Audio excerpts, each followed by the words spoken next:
Hey, what's up guys, Will here for GSM Arena. Sony took us by surprise last year when they switched up the look of their phones, and now it's 2019 and they've done it yet again. We got our hands on their flagship, the Xperia 1, and I've never seen a phone quite like this before. Let's take a look.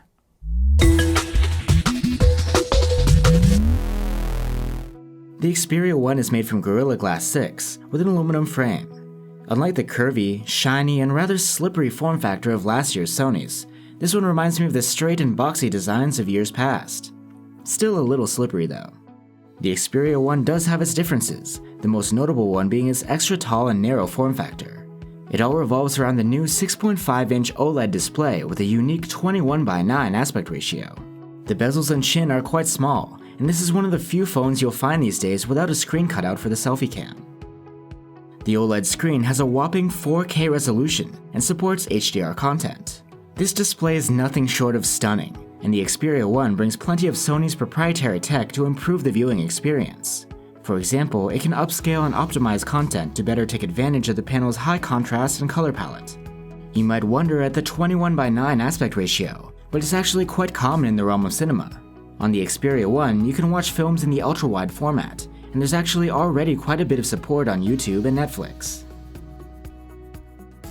The tall screen also gives you a lot of space for scrolling, so you can fit a few more posts or headlines onto the page. On top of that, if you're into split-screen multitasking, there's plenty of room for each app. Sony even lets you create shortcuts for specific pairs of apps for easy access. One-handed use isn't too bad. It's made a bit easier with the Side Sense function, which opens up a space for shortcuts if you double-tap the edge of the screen. It's not all roses, of course. Not everything is compatible with the ultra-wide aspect ratio, so you will end up with black bars from time to time. The games I tried didn't run full screen, but Sony says more game support will come soon. But even with the bars, gaming feels great. With a top-of-the-line Snapdragon 855 chipset and 6 gigs of RAM, everything is blazing fast and smooth. And there will be a game launcher which can organize your titles, as well as providing links to videos about them on YouTube, and settings to limit distractions or optimize performance. The Xperia 1's strengths as a multimedia device continue on the audio front as well. Like last year, there's Dolby Atmos support, and a stereo speaker setup with the earpiece acting as a second speaker. There is no 3.5mm jack here. You'll need to use a dongle to plug in your headphones or use wireless ones.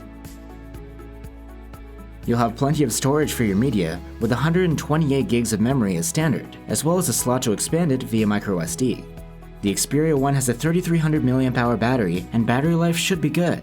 We'll have to run our tests to find out. Just like last year's model, the Xperia brings IP65/IP68 water and dust resistance, which a lot of people look for in a flagship. But Sony has done something a bit different for the Fingerprint Reader. Instead of being rear-mounted, it's on the side here, like Sony's older models. Unlike those readers though, this one doesn't act as a power button. You'll find that below the reader, and it's actually quite tiny.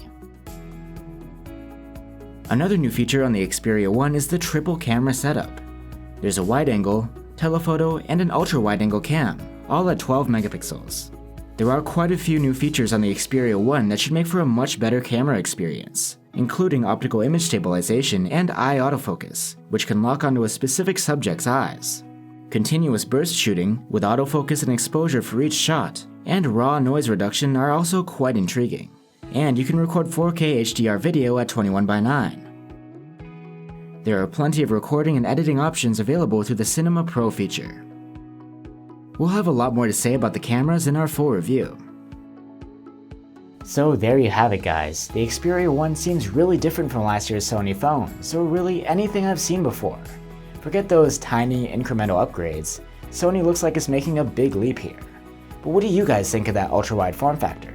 Let us know down in the comments below, as well as any questions you might have, and we'll try to answer them in our full review. See ya!